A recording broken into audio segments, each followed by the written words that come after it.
What? Flooding caused by excessive rainfall is possible. Where? Mainly along and north of the Connecticut and Rhode Island borders.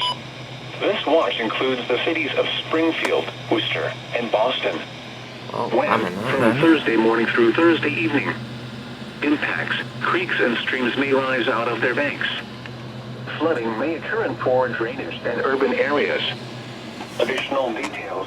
Strong thunderstorms Thursday will be capable of producing heavy rainfall, combined with already saturated soil promotes a flash flood threat for the area.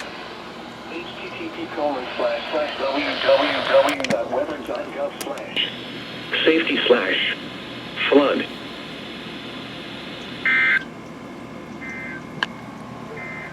Okay. Flooding caused by excessive rainfall is possible. Where? Mainly along and north of the Connecticut and Rhode Island borders. This watch includes the cities of Springfield, Worcester, and Boston. When? From Thursday morning through Thursday. Well, that was a little surprise.